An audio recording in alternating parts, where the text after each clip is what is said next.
Assalamualaikum warahmatullahi wabarakatuh. Halo para viewers, apa kabar? Nah, jumpa lagi dengan saya di channel saya ini. Nah, eh, oke para viewers, sebelum saya mulai kita berdoa ya, semoga pandemi COVID ini segera selesai dan kita bisa beraktivitas dengan normal dan semestinya, dan tentunya semoga negara kita ini Indonesia Raya selalu dalam lindungan Allah Subhanahu wa taala. Oke, dan saya juga tidak lupa untuk mendoakan semoga para viewers yang masih setia menonton channel saya ini selalu diberikan kemudahan rezeki dan juga kesehatan yang melimpah. Dan satu lagi, bagi yang belum berjodoh atau masih single, mudah-mudahan mudah-mudahan segera menemukan jodohnya. Terima kasih. Nah, para viewers sekalian, rekan-rekan viewers, pada konten hari ini masih membahas lanjutan soal soal apa? Soal revolusi dunia. Di video sebelumnya saya sudah membahas tentang revolusi Amerika, kemudian revolusi Prancis, kemudian revolusi Cina, dan kita masuk ke dalam revolusi Rusia. Rusia, hurra! Rusia. Apa yang kalian ketahui tentang Rusia? Iceberg. Ya, itu beda lagi. Tapi memang iceberg dari Rusia sih. Eh, Kalau kita nonton Bear kan seperti itu. Ya, yang kita tahu tentang Rusia adalah sebuah negara yang daratannya sangat luas di dunia. Kemudian secara geografis memiliki apa namanya? Dua bentang sorry. Ya istilahnya dia terbagi antara benua Eropa dan Asia. Oh, jadi Rusia ini memang suatu negara yang sangat big, besar gitu ya, seperti iceberg gitu. Nah, eh jangan lupa ya para viewers untuk like, comment, subscribe serta isi kolom komentar ya bagi yang ingin membantu saya mengembangkan channel ini lebih yahut lagi. Oke. Kita mulai saja. Revolusi Rusia. Revolusi Rusia kita mulai dari yang seperti biasa adalah latar belakang. Latar belakang dari revolusi Rusia ini salah satunya adalah terjadinya kesenjangan sosial dalam masyarakat di Kekaisaran Rusia. Ketika itu Rusia sebuah kekaisaran atau kerajaan yang dipimpin oleh seorang Tsar, pakai Tsar, Tsar Nicholas kedua yang berasal dari dinasti Romanov yang ketika itu sudah berkuasa kurang lebih 3 abad atau 5 abad ya, kayaknya 3 abad deh, 300 tahun. Kalau tidak salah ya, tapi kalau salah silahkan kalian tulis di kolom komentar ya. Oke, terjadi kesenjangan sosial dalam masyarakat ya, memang ketika itu di Rusia kan terdapat eh, kelas-kelas sosial antara bangsawan, kemudian pengusaha, serta rakyat jelata seperti itu. Dan lebih lagi didukung dengan wilayahnya yang cukup luas. Kemudian pemerintah kurang menghargai hak politik warga negara ya, karena mau diapain lagi, karena memang ketika itu di Rusia menganut monarki absolut, jadi raja yang memegang kendali semuanya atas pemerintahan ataupun negara. Kemudian muncullah kelompok yang menentang kekuasaan Tsar Nicholas. Nah, bicara tentang kelompok yang menentang, sesungguhnya eh, ini juga tidak lepas dari pengaruh-pengaruh yang terjadi di Eropa Barat. Walaupun bisa dikatakan Rusia ini memang apa ya? Mungkin bukan bukan terbelakang sih, teman. Saya bilang kalau misalnya ada Renaissance di Eropa Barat, Rusia ini yang paling lama dapatnya karena memang secara geografis dia paling jauh.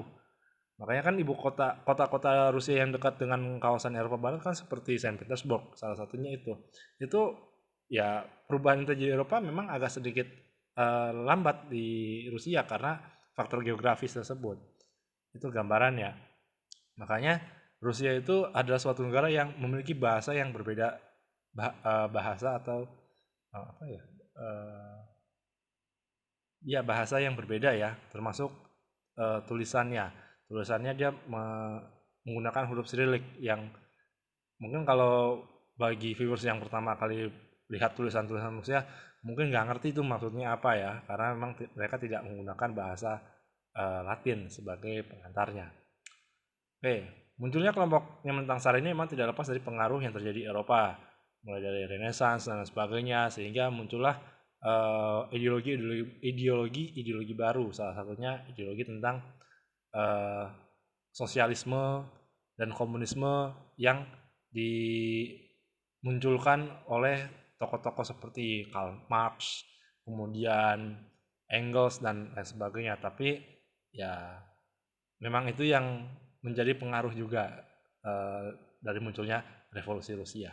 Kemudian yang terakhir, kekalahan Rusia dalam Perang Dunia I. Saya mohon maaf ini lupa saya ralat. Sesungguhnya bukan kekalahan karena ketika revolusi Rusia ini terjadi tahun 1917, Perang Dunia masih berlangsung dan bisa dikatakan ketika revolusi yang pertama yang dilakukan oleh Alexander Kerensky ini itu belum mau menghentikan perang, belum mau menghentikan perang. Kenapa? Karena masih dianggap apa ya, memiliki apa sih istilahnya, memiliki sesuatu yang mungkin oh ya kebanggaan nasional gitu ya. Jadi perang itu berlangsung. Jadi salah satu penyebabnya bukan soal kekalahan sih, tapi progres dari Perang Dunia Pertama yang sesungguhnya mahal. Mahalnya karena ya satu, perang itu kan mahal. Makan logistik butuh biaya, peluru butuh biaya, kemudian baju butuh biaya, menggerakkan pasukan juga butuh biaya. Makanya perang itu mahal, ekspensif ya. Bisa miliaran dolar lah istilahnya kalau dikonversikan sekarang gitu. Oke, namun sebagai pelengkap dari latar belakang ini, tidak banyak yang tahu eh, sesungguhnya Perang Dunia Pertama ini dampaknya mungkin nanti di video berikutnya ya saya akan membahas Perang Dunia I. Sesungguhnya Perang Dunia Pertama ini kan menariknya adalah konflik antar keluarga kerajaan di Eropa. Mengapa? Karena masing-masing yang bertikai ini masih memiliki hubungan sedarah. Contohnya, Rusia ini sesungguhnya rajanya Nicholas II itu punya kemiripan fisik dengan Raja George kelima dari Inggris ketika itu. Dan memang benar mereka masih punya pertalian darah itu karena memiliki induk yang sama. Induk yang sama maksudnya keturunan yang sama yaitu Ratu Victoria. Tapi Jerman juga sama. Jerman juga memiliki hubungan darah dengan dua kerajaan tersebut. Bahkan bisa dikatakan Wilhelm II merupakan salah satu cucu kesayang, mungkin cucu kesayangan dari Ratu Victoria itu. Yang ketika itu menjadi penguasa atau super powernya istilahnya super power ya, jadi penguasa super power di dunia ketika itu karena menguasai banyak wilayah entah itu di Afrika dan di Asia gitu. Makanya yang terjadi di Perang Dunia I ini memang erat hubungannya dengan konflik kerajaan sih. Tapi itu nanti ya di video-video yang akan saya bahas nanti. Oke, jalannya revolusi Rusia. Kita langsung ya, langsung jalannya revolusi. Revolusi itu pertama diawali tahun 1917, tapi di bulannya adalah bulan Februari. Diawali dengan pembongkaran buruh di Petrograd. Para buruh bersama golongan menengah lainnya, termasuk para veteran-veteran perang, maksudnya yang sudah nggak bisa berperang karena dia cacat dan lain sebagainya, itu bersama golongan menengah dan proletar melawan kekuasaan Tsar Nicholas. Jadi sesungguhnya Tsar Nicholas ini sudah menawarkan jalan, yaitu membuat sebuah parlemen atau disebut Duma. Namun sayang karena memang butuh adaptasi dan belum terbiasa, akhirnya dia ya kesingkir gitu. Kemudian golongan kadet dan revolusioner membentuk pemerintahan baru menggantikan SAR atau disebut pemerintahan profesional. Namun karena ini tidak memuaskan pihak karena tidak memuaskan salah satu pihak khususnya golongan Bolshevik, makanya terjadi lagi revolusi Oktober atau disebut revolusi Bolshevik pada 1917.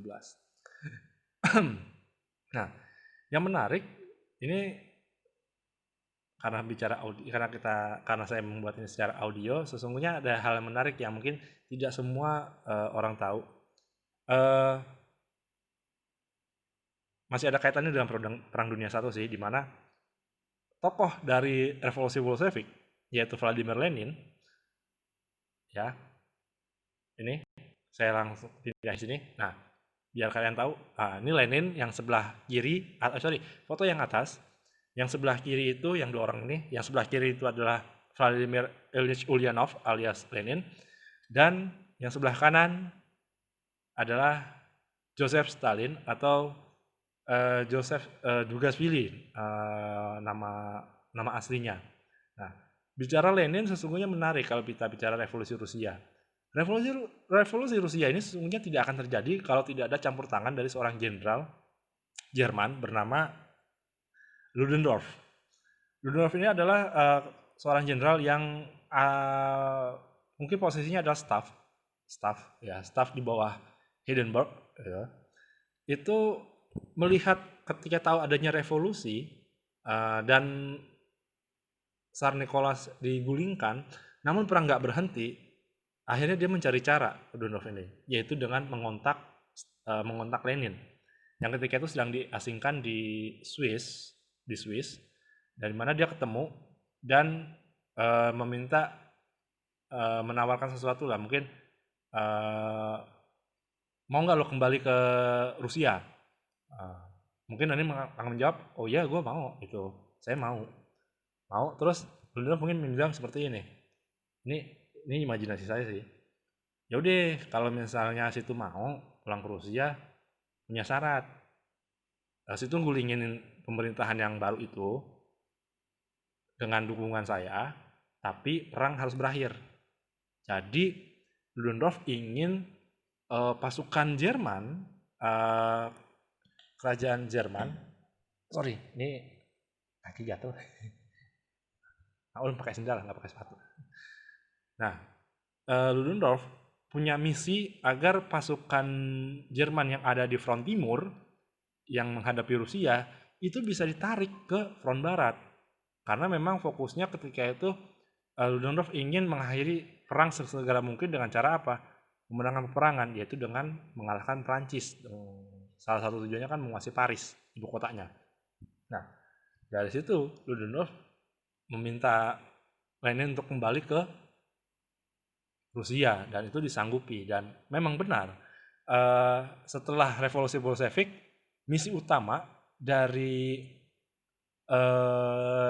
Ludendorff ini berhasil karena memang ketika Lenin berhasil berkuasa, dia meminta salah satu rekannya yaitu Leon Trotsky untuk melakukan diplomasi. Makanya Lenin pernah bilang, ya mau nggak mau kita harus berkompromi dengan bandit-bandit imperialis itu, atau bandit-bandit kapitalis itu bahasanya. Nah, habis itu udah, setelah ditandatanganinya perjanjian Brest-Litovsk di Polandia sekarang namanya, Rusia akhirnya mengundurkan diri dari perang. Jadi ketika itu ada namanya sebut perdamaian terpisah. Jadi ketika ada perdamaian antara Rusia dengan Jerman, maka Jerman mengirimkan kembali pasukannya dari front timur ke barat. Seperti itu. Jadi sesungguhnya ini yang disebut dengan konspirasi. Konspirasi apa? Kepentingan. Di mana Lenin ingin menciptakan sebuah negara baru atau sebuah kelas politik baru bernama Uni Soviet, dan kepentingan dari Jerman yang ingin memenangkan perang dengan cara menarik pasukannya yang ada di front timur. Seperti itu. Dan bagaimana nasib dari gambar yang di bawah? Nah, yang gambar di bawah ini adalah gambar anggota kerajaan Nicholas kedua atau dari dinasti Romanov. Di mana Tsar Nicholas kedua itu memiliki 5 anak, 4 perempuan, 1 lelaki. Nah, cuman yang menjadi permasalahan adalah Kekaisaran Rusia, pewaris tahtanya cuma 1, namun penyakitan karena mengidap penyakit hemofilia. Jadi ini yang menjadi kekhawatiran. Makanya ketika revolusi Bolshevik terjadi, apa yang terjadi dengan keluarga-keluarga ini, ya mereka ditahan, diasingkan. Walaupun sebenarnya Tsar Nicholas sudah mengirimkan semacam pesan atau telegram kepada George kelima atau Raja Inggris alias sepupunya. Cuman sayangnya mungkin Inggris enggan menerima mereka. Kenapa? Ya takutnya mungkin Inggris akan terkena revolusi yang terjadi di Rusia, kena imbasnya. Seperti itu. Maka mungkin dengan berat hati George kelima tidak mau menerimanya. Dan sayangnya ketika dapat kabar itu mungkin Nicholas mungkin sedang kalut, jadi tidak punya pikiran untuk kabur dari situ. Dan akhirnya pada tahun yang sekitar tahun yang sama atau sekitar 1918, keluarga ini akhirnya mati semua, dibunuh, dieksekusi ketika terjadi perang saudara di Rusia antara golongan komunis dengan golongan royalis. Itu. Jadi ini anggota kerajaannya mati semua. Iya, mati semua. Termasuk anjingnya juga mati. Itulah yang terjadi di revolusi Rusia. Tak pelak, revolusi Rusia ini tentunya memberikan dampak yang signifikan terhadap siapa? Terhadap dunia. Walaupun, maaf, saya belum bisa cerita tentang Stalin ya. Tapi insya Allah nanti ya, saya akan menceritakan tentang Stalin, bagaimana dia bisa naik kekuasaan menjadi seorang pemimpin di Uni Soviet. Yang tadinya Stalin ini sesungguhnya pendidikannya tidaklah tinggi, bahkan dia ada seorang mantan perampok bank yang sukses takdirnya menjadi seorang pemimpin suatu negara. Saya jadi ingat pernah baca biografinya, cukup lumayan tebal, ada sekitar 300 halaman tuh buku biografi yang saya tamatin, tapi nggak tahu kenapa saya pengen namatin biografi tersebut. Tapi nanti ya, itu kisahnya nanti di konten selanjutnya ya, mungkin di Perang Dunia atau di Perang Dingin. Oke, viewers, saya cuma mengingatkan, jangan terpaku pada satu sumber. Para viewers coba mencari sumber referensi yang lain selain audio ini. Oke, nah selanjutnya, wah, Rusia Today. Ini gambar Rusia sekarang. Ini stadion waktu perang lagi. Piala Dunia ya.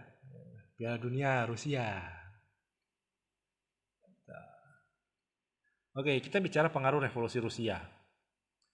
Mempelopori pergerakan komunis. Ya, ketika itu muncul namanya Komintern atau semacam komite komunis internasional.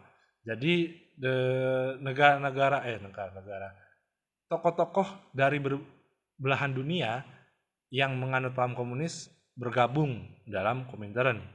Salah satunya kalau dari Indonesia adalah Tan Malaka. Kemudian ada Ho Chi Minh dari Vietnam. Dan yang menarik adalah tujuan digerakannya adalah untuk menyebarkan semangat revolusi dengan background komunis. Namun yang tidak banyak orang tahu, Tan Malaka mengeluarkan, atau saya silakan komentar ya kalau misalnya opini saya ini ada yang salah. Tan Malaka bilang soal Islam di Komintern, di mana di Hindia Belanda keberadaan Islam itu penting sebagai massa akti atau sebagai basis massa. Sedangkan mungkin ini dianggap aneh bagi Komintern yang lain mungkin ya, terutama mungkin Stalin. Karena dianggap komunisme kan itu anti agama. Nah, agama adalah racun. Nah, jadi itu aneh gitu. Nah, itu yang mungkin nanti ke depannya tanda kutip ada masa di mana antara Uni Soviet dengan Cina berperang. Tidak hanya antara Cina dengan Uni Soviet, antara Cina dengan Vietnam sempat berperang nanti. Tapi itu nanti di materi yang lain. Oke, saya bahas ya. Penasaran kan? Mudah-mudahan kalian penasaran. Kok bisa ya antar negara komunis berperang? Ya bisa lah. Kenapa enggak? Itu prinsipnya sama. Politik. Oke. Nah, itu sekilas. Kemudian, membangkitkan semangat kaum petani dan buruh untuk meruntuhkan kapitalis dan imperialis. Ya, pada dasarnya pengennya adalah menciptakan masyarakat tanpa kelas, sama rata. Ya, itu yang dialami oleh Rusia. Walaupun sesungguhnya bagi saya, sesungguhnya kelas sosial itu tetap ada sih, tetap ada. Emang udah dari sananya. Gimana kalau misalnya masyarakat tanpa kelas dalam imajinasi saya, ya nggak ada namanya jabatan, udah selesai itu gambarannya, itu aja. Tapi ya sudah, itu kan opini. Membangkitkan semangat kaum petani dan buruh untuk peruntukan kapitalis dan imperialis. Karena selama ini mereka, Rusia atau Lenin, dalam pemikiran-pemikirannya kaum-kaum kapitalis ini menghisap tenaga secara serakah. Salah satunya itu. Itu gambarannya. Lalu munculnya negara Uni Soviet yang berhaluan komunis. Nah, munculnya negara Uni Soviet ini tidaklah mudah karena harus melalui tahapan namanya perang saudara yang aneh. Kenapa saya bilang aneh? Ya karena yang perang saudaranya Rusia ini melibatkan banyak pihak, termasuk dari dunia internasional. Walaupun yang terlibat di dunia internasional ini tidak mengakui secara utuh, karena ya banyak sukarelawan sih yang terlibat. Mungkin contohnya kayak perang saudara Spanyol lah.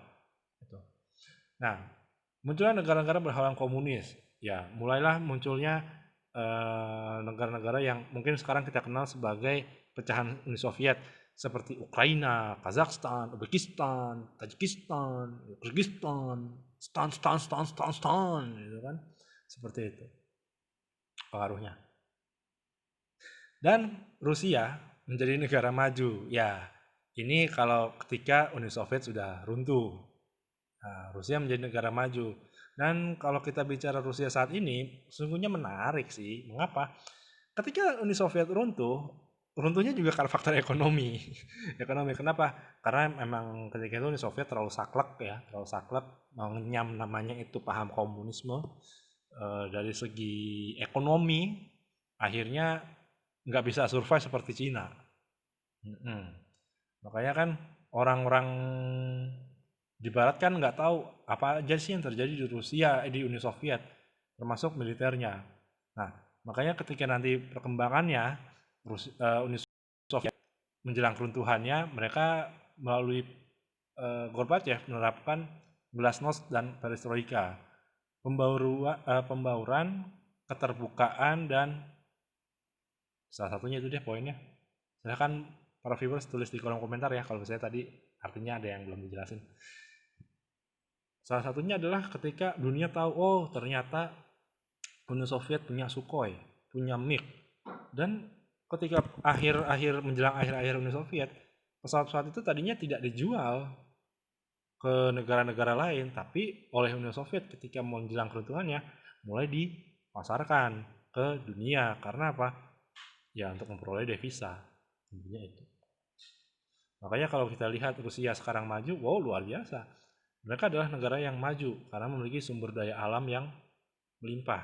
Salah satunya gas, kemudian minyak bumi, dan hasil tambang dan sebagainya. Makanya muncullah kelompok-kelompok konglomerat ya. Contohnya kayak ya, bagi pemilik Chelsea, bagi yang ngefans sama Chelsea, Roman Abramovich, ya kan, itu pengusaha paling sukses di Rusia. Bahkan jadi gubernur kalau nggak salah deh di daerah mana ya, Vladivostok atau di mana. Ya, pokoknya gitu. Itu yang terjadi. Jadi, rekan-rekan viewers, apa sih yang bisa kita ambil dari revolusi Rusia ini? Dari revolusi Rusia itu sendiri, pada dasarnya bicara tentang perubahan. Nah, namun yang jadi pertanyaan, apakah perubahan itu menjadi baik atau buruk? Ya, hanya sejarah yang bisa menjawabnya, atau waktu yang hanya bisa menjawabnya. Untuk itulah, dengan kita mempelajari revolusi Rusia, kita bisa mengetahui bagaimana sebuah negara itu bisa berubah dalam satu malam atau dalam sekejap. Itu yang terjadi di Rusia. Dan apa yang terjadi di Rusia juga tidak lepas dari peristiwa-peristiwa yang terjadi di sekitarnya. Kayak tadi Perang Dunia Pertama kan menjadi faktor mengapa munculnya revolusi Rusia. Oke, mungkin itu aja yang bisa saya sampaikan buat para viewers ya. Mungkin kalau para viewers tertarik, silahkan para viewers mencari buku tentang sejarah Rusia. Itu ada yang berbahasa Indonesia, silahkan kalian cari melalui website di Perpustakaan Nasional. Kayaknya ada tuh, saya pernah nemu satu. Itu coba kalian cari sana, mungkin udah ada tersedia dalam bentuk elektroniknya. Itu kalian bisa baca mengenai sejarah Rusia. Karena bicara sejarah Rusia ini sangat menarik. Menariknya adalah ya tadi kalau kita urutkan mengapa dia bisa menjadi negara yang maju sampai saat ini, itu bisa kita lihat dari sejarahnya. Oke, sekian dari saya. Semoga para viewers yang masih setia nonton channel ini selalu diberikan kesehatan dan rezeki yang berlimpah, serta yang belum berjodoh segera berjodoh. Itu aja, terima kasih. Wassalamualaikum warahmatullahi wabarakatuh. Tetap semangat, positif, dan jangan lupa untuk bahagia. Das Vardanya. Bye.